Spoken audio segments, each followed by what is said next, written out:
جب آپ تہجد کی نیت کر کے رات کو بستر پر سونے کی غرض سے لیٹتے ہیں تو اصل میں آپ اللہ سے ملاقات کی نیت کر رہے ہوتے ہیں۔ اب آپ سوچیں گے کہ نہیں تو میں نے تو فلاں دعا مانگنی ہے، اس لیے میں تہجد کی نیت کر کے سوتا ہوں۔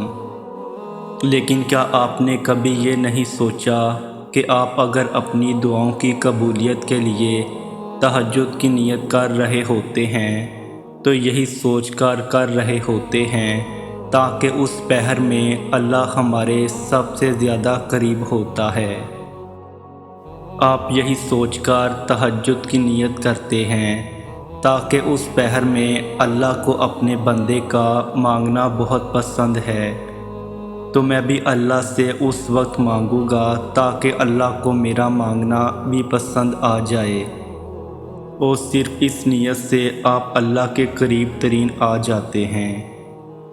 دیکھیے، ابھی آپ نے تہجد نہیں پڑھی، ابھی آپ نے صرف نیت کی ہے اور آپ اللہ کے قریب آ گئے ہیں۔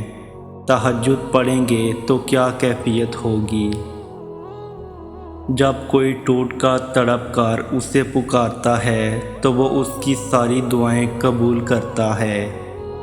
تمہیں لگتا ہے وہ تمہاری سن نہیں رہا، وہ تم سے بے خبر ہے، وہ اندھیری رات میں کالے پتھر میں کالے کیڑے کی بھوک محسوس کرتا ہے، اس کو رزق عطا کرتا ہے۔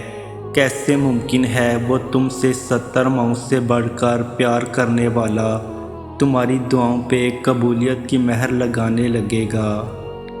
اللہ بہت جلد اس چیز کو تمہارا وسیلہ بنائے گا جو تمہارے لیے مایوسی کا سبب بنی ہوئی ہے، اور اپنا معاملہ اللہ کے سپرد کر کے مطمئن رہو، کیونکہ وہ تمہارے ناممکن کام پر بھی کن فرمائے گا۔